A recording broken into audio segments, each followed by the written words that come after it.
Good evening. My name is Crash. These are the boys. Is that girl a boy too? Yes. All right. You fucking cocksuckers. Well, I hope you had an awesome America Day, because now we get to talk about one of my favorite satirical takes on American consumerism. My favorite series of all time, The Boys.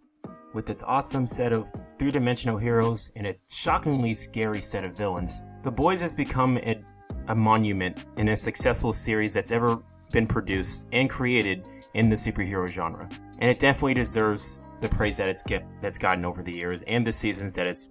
Now, I love me some satire, especially when it comes to criticizing American consumerism, because, well, let's be honest, it's kind of hilarious. You see something, you didn't know you really wanted to buy it, but then when you see it, you just gotta have it. That's how consumerism works, and we play into it pretty much every single day. But very rarely has it ever been satirized on the subject matter of the superhero genre.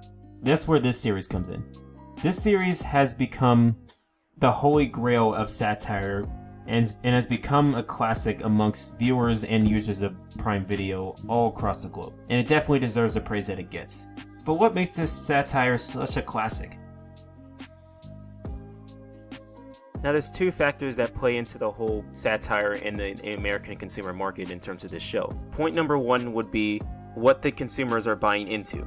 And the second point would be how the characters interact with that consumer culture, which includes the characters who are in the center of that market and the characters who oppose against it. So let's start with point one. So when it comes to selling a big product, it seems as though the most popular thing in this show is, well, superheroes. But the difference between what we sell in the market in the real world, in terms of superheroes, these superheroes actually have superpowers.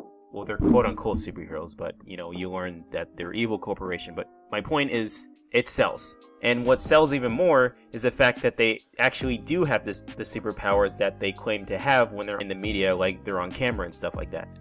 And that's what easily sells the products and easily wins over the general public to a point where it becomes the most powerful company and also the most evil company since Shinra from Final Fantasy VII. They're that powerful. But despite how much in the open they are in terms of exposing themselves in being the most powerful company, means that they can get away with a lot of stuff, especially when it comes to murder. Someone gets murdered in the middle of the street, and it's not even genuinely the victim's fault. That gets swept under the rug as if it never happened, which is kind of what happens at the beginning of the story with what happens to Huey's girlfriend, who gets murdered by A-Train, but is swept under the rug and almost as if just a small little convenience, where it is a tragedy for his case because he just lost the love of his life. It's a terrible thing to deal with. But Vought's way of sweeping it under the rug is just giving him a bunch of money so that he can forget about the whole thing. But that's just like a small example of them just trying to keep their reputation intact so that they can keep doing what they're doing and keep selling what they're selling. This brings me to the second and final point, how it affects our main characters.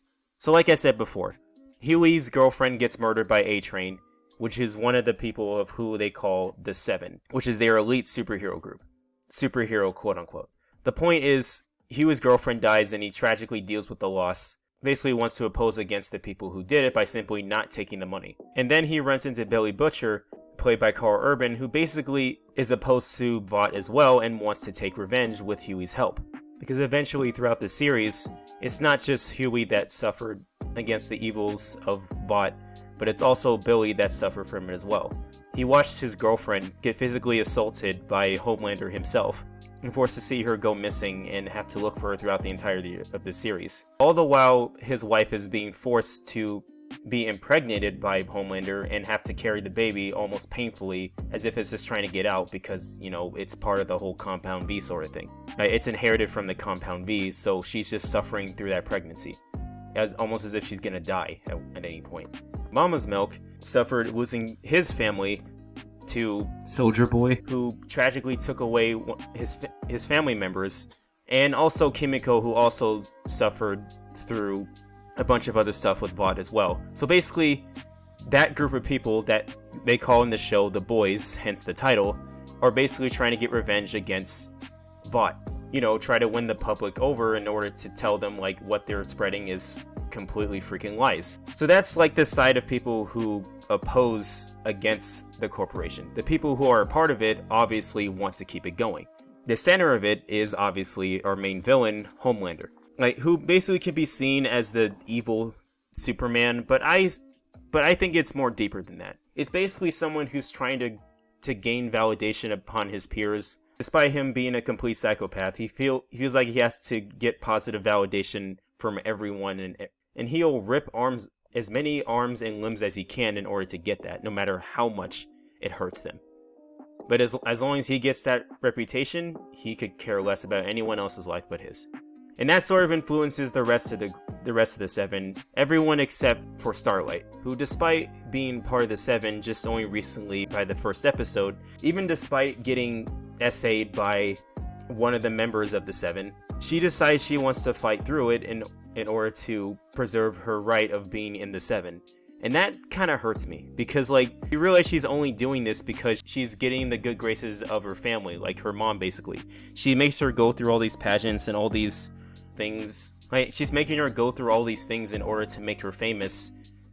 And it creates such a weird mother and daughter dynamic that makes Annie January really uncomfortable with her situation, but she chooses to fight through it because she feels like there's nothing else that she can accomplish or anything else that matters at that point, instead of keeping her positive reputation.